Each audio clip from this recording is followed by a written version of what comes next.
आज के एपिसोड में हम पूजा टेक्सटाइल की संस्थापक मंजू चौधरी की कहानी लेके आए हैं। मंजू चौधरी एक स्वनिर्मित पहली पीढ़ी की उद्यमी है। हम 100 रुपये लेके आए और आज खाए तो कल नहीं है। ऐसी हालत पे अगर नहीं होती तो शायद हम इतने इंटरप्रेन्योर नहीं बनते थे। और हमको देख के बच्चों की अंगली पकड़ के, एक बेटी पेट में एक बटी अंगली, कोई बोलता मेरे को साड़ी ला के दो, चादर ला के दो, मैं जाती थी लेके।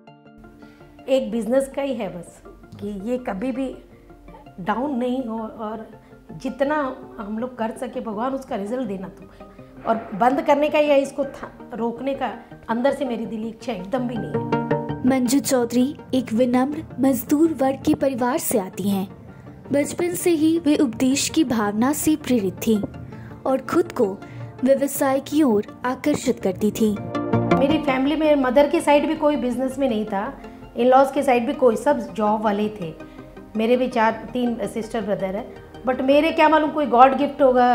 बिजनेस हमेशा बचपन से ही चलता था। जैसे मैं कभी भी बस में जाती, गाड़ियों में जाती या कैसे भी, छोटी थी जब से, तो रास्ते में जो होर्डिंग्स रहते हैं, प्लस छोटे छोटे बोर्ड या किसी के घरों में ऐसे कुछ, वो मेरी पढ़ने की आदत थी। तो उससे मेरा बिजनेस बहुत डेवलप हुआ और हो रहा अभी भी। मंजू की शादी 18 साल की उम्र में पवन चौधरी से हुई थी।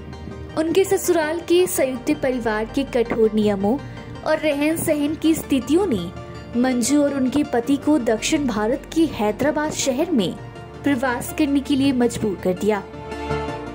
इनको 100 रुपये थे इनके पास। मेरी सास ने मेरे को 2 साड़ी, 2 बर्तन, 2 बच्चे और एक छोटी सूटकेस देके, तुम लोग दोनों जाओ, सक्सेस हुए तो ठीक है, देख लेना। मंजू के पति को अपनी मौसेरी भाई के कारखाने में नौकरी मिल गई और उनकी वेतन मात्र 1300 रुपये थी। मंजू एक स्वचालित और महत्वाकांक्षी व्यक्ति होने के कारण परिवार के लिए अतिरिक्त आय अर्जित करने के अवसर तलाशने लगी। तो ये फैक्ट्री चले जाते थे तो मैं सामने एक टॉवेल की दुकान थी हमारे, तो मेरा मन में करता कि इस टाइप के टॉवेल, तो मैं उससे बोलती मेरे को 5 टॉवेल दे दो। मैं ले आती थी, सामने मेरा घर है, नीचे ऊपर वालों को ही बेच देती थी। 10 रुपया भी मिलता तो इतना कि मैंने 10 रुपये इनकम किया। धीरे धीरे वो ब्लड में इतना बढ़ गया। मंजू ने अपनी पहली सफलता का स्वाद चखा। उनके व्यापार ने उन्हें एक छोटा सा लाभ दिया, जिससे उनके उभरते हुए व्यवसायी अवसरों को पहचानने की उनकी कुशलता से उन्हें एक वास्तविक ब्रेक दिया। तो मैं इनको बोली कि बंगाल कॉटन साड़ी का अभी पूरे आंध्रा के अंदर इतना डिमांड है कि अगर आप भी साथ दो तो अपन लोग कर सकते हैं कुछ। तो मेरी भाभी जो है, मेरे ब्रदर की वाइफ, वो बंगाल में वीवर जहाँ लूम्स है ना, वहीं रहती थी। तो मैं उसको बोली देखो मेरे को चाहिए, तो मेरे पास पैसे नहीं है हम लोगों के पास, तुम वहाँ से अगर अपने रिकमेंडेशन पे भेज सकती हो तो हम पैसे इमीडिएट तुमको भेज देंगे। वो बोली दीदी कोई बात नहीं है। वो सपोर्ट करी हमको और काफ़ी माल भेजी। ये हम लोग दोनों जाके दुकानों में सब सेल करते, बल्क लेते, फिर धीरे धीरे काम बढ़ने लगा। फिर डिस्ट्रिक्ट जाते हम लोग।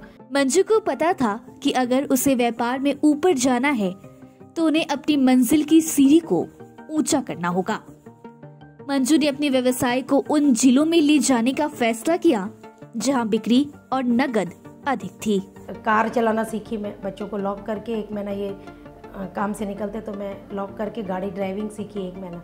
फिर ड्राइविंग में परफेक्ट होने के बाद में माल डाल के डिस्ट्रिक्ट जाते, क्योंकि उस समय ऐसा था ना भाई साहब कि आप डिस्ट्रिक्ट जाओगे, अगर उनको समझ में आ गया तो टेबल कैश दे देते थे। मंजू के पास लोगों का विश्वास जीतने का एक तरीका था और वे तब काम आया जब उन्होंने थोक विक्रेताओं और बड़े स्टोरों से दैनिक क्रेडिट लाइन पर उत्पाद लेना पड़ा। तो हम लोगों ने थोड़ी सी गुडविल तो थोड़ी ठीक थी, तो लोग को हम बोलते भी 50,000 का माल हम ले रहे हैं, शाम को तुमको पेमेंट कर देंगे। हमारे पास पैसे तो थे नहीं, तो हमको होलसेल रेट में हम पूरा बल्क माल ले लेते थे। आधी दूर ये चलाते, आधी दूर मैं चलाते।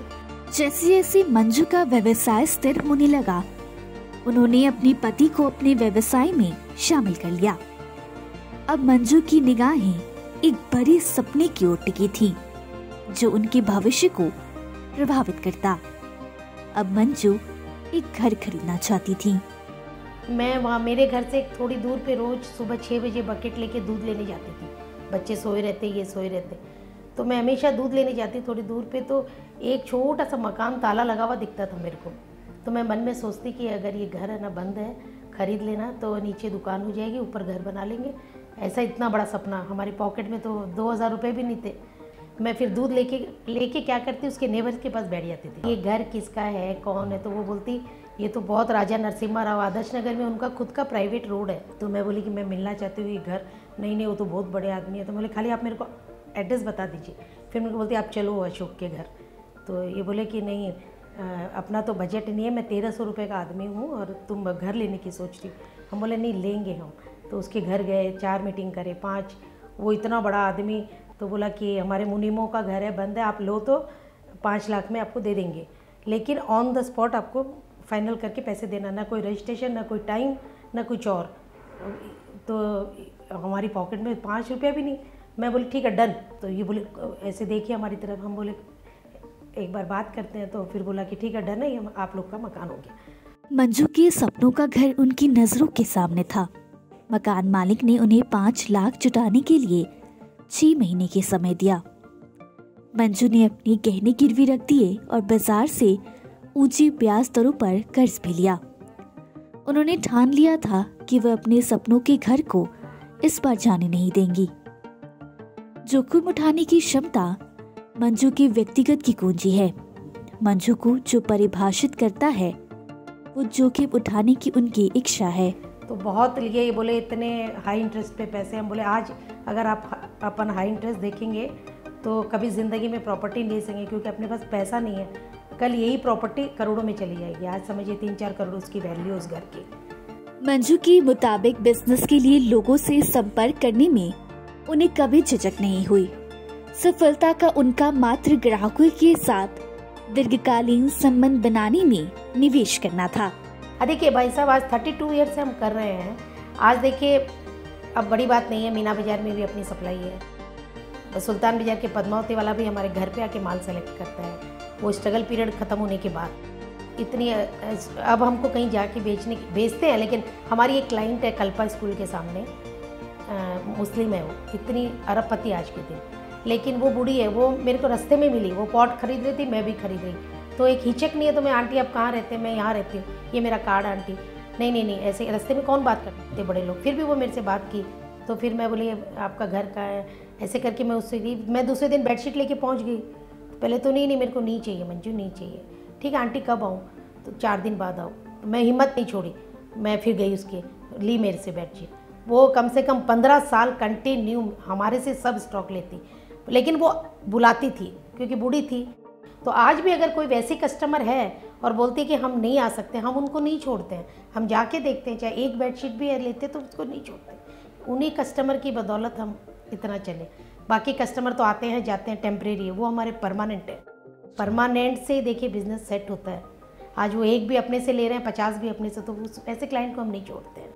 90 की शुरुआत तक मंजू का कारोबार जरे जुबा चुका था और उनका व्यवसाय फल फूल रहा था, और इसके साथ साथ वे अपने नए घर में भी चली गई थी। लेकिन उन्हें क्या पता था कि उनकी इच्छा शक्ति और साहस की एक बार और परीक्षा होनी बाकी है। फिर एक हमारे साथ और ट्रेजिडी भी हुई। सब कुछ मॉर्गेज करके हमने घर लिया, बिजनेस डेवलप किया बच्चों को करके। चलो मॉर्गेज कमाएंगे तो वापस ले आएंगे, बेच तो नहीं रहे। मैं इसमें बिलीव नहीं करती थी। मॉर्गेज करके फिर भगवान एक दिन ऐसी सिचुएशन किया कि पैसे ऐसे आए, तो हमने सारी बैंक से घर में ले आई थी ज्वेलरी कि चलो मेरा बेटा बोला अब तुम पहनो, अब इसको मॉर्गेज मत करो, जो भी थोड़ा बहुत तुमको मिला शादी में पहनो। ठीक है, हम ला के घर में रखे। फिर हमारी छोटी बेटी की इंगेजमेंट हुई बेंगलोर, तो हम लोग बेंगलोर एक दिन के लिए ताला लगा के गए। दूसरे दिन आए तो ताले टूटे हुए, सारी ज्वेलरी चली गई चोरी में। तो एकदम बेहोश होके गिर गई, ताले टूटे हुए, गॉड्रेज टूटी हुई, साड़ी की दुकान से कुछ नहीं गया। मेरी पूरी ज्वेलरी जो बेटी के शादी के लिए कैश जमा थे, सिल्वर गोल्ड जो भी हम बाहर से लेके रखे थे कि 1 महीने बाद सब चले गए हमारा। एक दिन तो हिम्मत टूट गई। फिर दूसरे दिन अब कमर पे फिर वो बांधी कि नहीं करना ही है, दूसरा काम कुछ नहीं है। तो चोरी होने के बाद एक दिन तो बहुत नर्वस हुई, एकदम ऐसे लगा कि टूट गए। जिस मोड़ से आए थे उसी मोड़ पे वापस आ गए। स्टॉक का, मकान का, गाड़ी का क्या करेंगे? खाने के लिए तो पैसे चाहिए। लोग पेमेंट वाले खड़े हो गए सामने। लेकिन भगवान दूसरे दिन तीसरे दिन से फिर मन में सोचे नहीं करना ही है। तो बस वैसे ही फिर वापस ग्रो हो गया। आज पता ही नहीं चलता है कि चोरी, इतनी बड़ी चोरी भी नहीं बोलेंगे, एक्चुअली उसको डकैती बोलेंगे, इतनी हम लोग बुरी तरह से हुआ था हमारे। मंजू अपने व्यवसाय और जीवन का पुनर्निर्माण करना जानती थी। उन्होंने अपने खेल को पहले से भी अधिक आगे बढ़ाने की जरूरतों को समझा। इस प्रकार उन्हें विदेशी पर्यटकों पर अपनी दृष्टि डाली। दिमाग भी लगाते हैं कि आजू बाजू अब पैसे अपन को चाहिए तो एक एक साड़ी एक एक ब्लाउज से तो काम नहीं चलेगा। तो आजू बाजू मालूम किए कि अच्छे अच्छे होटल्स हैं, वहाँ पर अच्छे ग्रुप्स आते हैं बाहर के, श्रीलंका के लोग।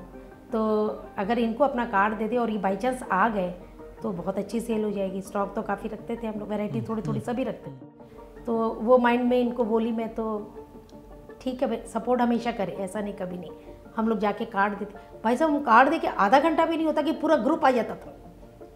मंजू ने इसकी बात कभी पीछे मुड़ के नहीं देखा। आज अपने तरीके से वे अपनी जैसी महिलाओं का समर्थन करके समाज में आत्मनिर्भरता को आगे बढ़ा रही हैं और महिलाओं के लिए एक मदद के रूप में साथ दे रही हैं।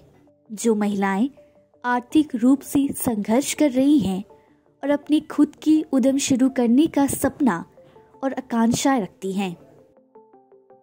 इतनी कस्टमर जो हमारे पास आती है तो वो बोलती है आप लोग ऐसे शुरू करके घर में चला रहे हो आंटी, हम लोग भी घर में बिजनेस करना चाहें तो आप हमको माल देंगे? बिल्कुल देंगे। हम बोले आप लेके जाओ कि 10 साड़ी ले जाओ, 20 साड़ी ले जाओ, 2-4 साड़ी बचे तो आप एक्सचेंज करो, रिटर्न दो। तो ऐसे हमको लगा जैसे मैं स्ट्रगल करी हूँ, अगर ये लोग को, मेरे को तो सपोर्ट भगवान का मिला रियल में। जो प्रैक्टिकल एग्जाम्पल है भाई साहब, कोई अगर बोले भगवान कैसे, तो हम बोलते भगवान है, हम मन में जो सोचते हैं वो हो जाता है। और क्या चाहिए। आज मंजू न केवल 100 से अधिक महिला उद्यमियों और 1 दर्जन से अधिक आदिवासी महिलाओं का समर्थन करती हैं। वो उन्हें मार्केटिंग और सेल्स की बारीकियां भी बताती हैं। बताते हैं ऐसे बेचना, ऐसे बोलना, इस पे कैसे कितना पैसा लगाना, इस पे तुम 30 से 40% लगा सकते हो। इंस्टॉलमेंट में बेचे तो तुमको कोई कैश दे तो तुम 10% पे बिजनेस कर लो एक बार स्टार्ट करने के लिए, तो मोटिवेट होती है वो लोग। 40 साल की सफर में मंजू ने जिंदगी में कई रंग देखे हैं और जिंदगी में उनकी आने वाली चुनौतियों का सामना करने के लिए हमेशा तैयार रहती हैं। हालांकि किसी दिन अपने व्यवसाय को बंद करने के विचार से उन्हें डर लगता है।